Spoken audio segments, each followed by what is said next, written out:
আমাকে বৃদ্ধ বয়সে সেবা করার সুযোগও পায়নি, কিন্তু সে যা পেয়েছে, সে পেয়েছে শহীদের মর্যাদা। আর আমি পেয়েছি এমন এক ছেলের পরিচয় যে অন্যের সঙ্গে আপোষ করেনি।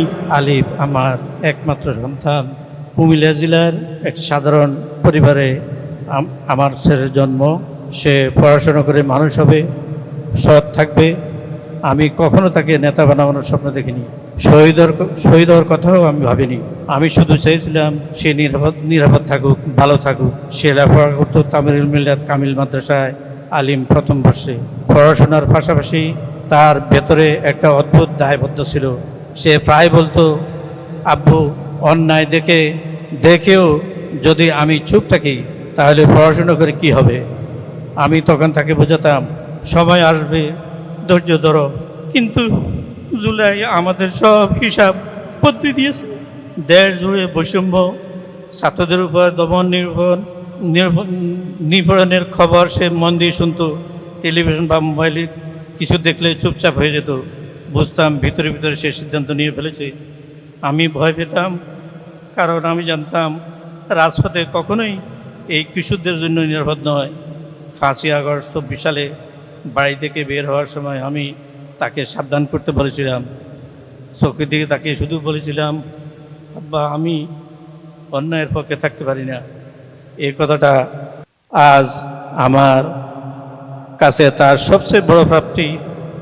ঢাকার যাত্রাবাড়ি এলাকায় আন্দোলনে অংশ নিতে গিয়ে আমার ছেলেটা পুলিশের গুলিতে নিহত হয়। খবরটা পাওয়ার পর মনে হয়েছিল পৃথিবী থেমে গেছে, আমার ঘর নিঃস্ব হয়ে গেল। একজন বাবা হিসেবে আমি আমার সব কিছু হারালাম।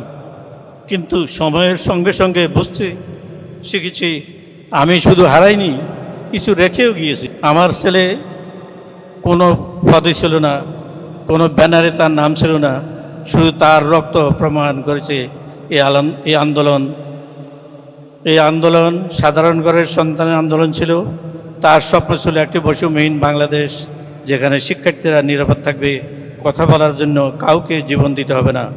আমি জানি সে অনেক কিছু পায়নি, ডিগ্রি পায়নি, কর্মজীবন শুরু করতে পারেনি, আমাকে বৃদ্ধ বয়সে সেবা করার সুযোগও পায়নি, কিন্তু সে যা পেয়েছে তা অনেক বড়। সে পেয়েছে শহীদের মর্যাদা। আর আমি পেয়েছি এমন এক ছেলের পরিচয় যে অন্যের সঙ্গে আপোষ করেনি। আমি শুধু আমার ছেলেকে স্মরণ করছি না, আমি আপনাদের কাছে একটি প্রত্যাশা রেখে যাচ্ছি। আমার ছেলে রক্ত যেন কেবল স্মৃতিতে সীমাবদ্ধ না থাকে। তার স্বপ্নের বাংলাদেশ গড়ার দায়িত্ব যে আমাদের সবাইকে বহন করতে হবে। আমি একজন শহীদের বাবা, আমার বুক খালি।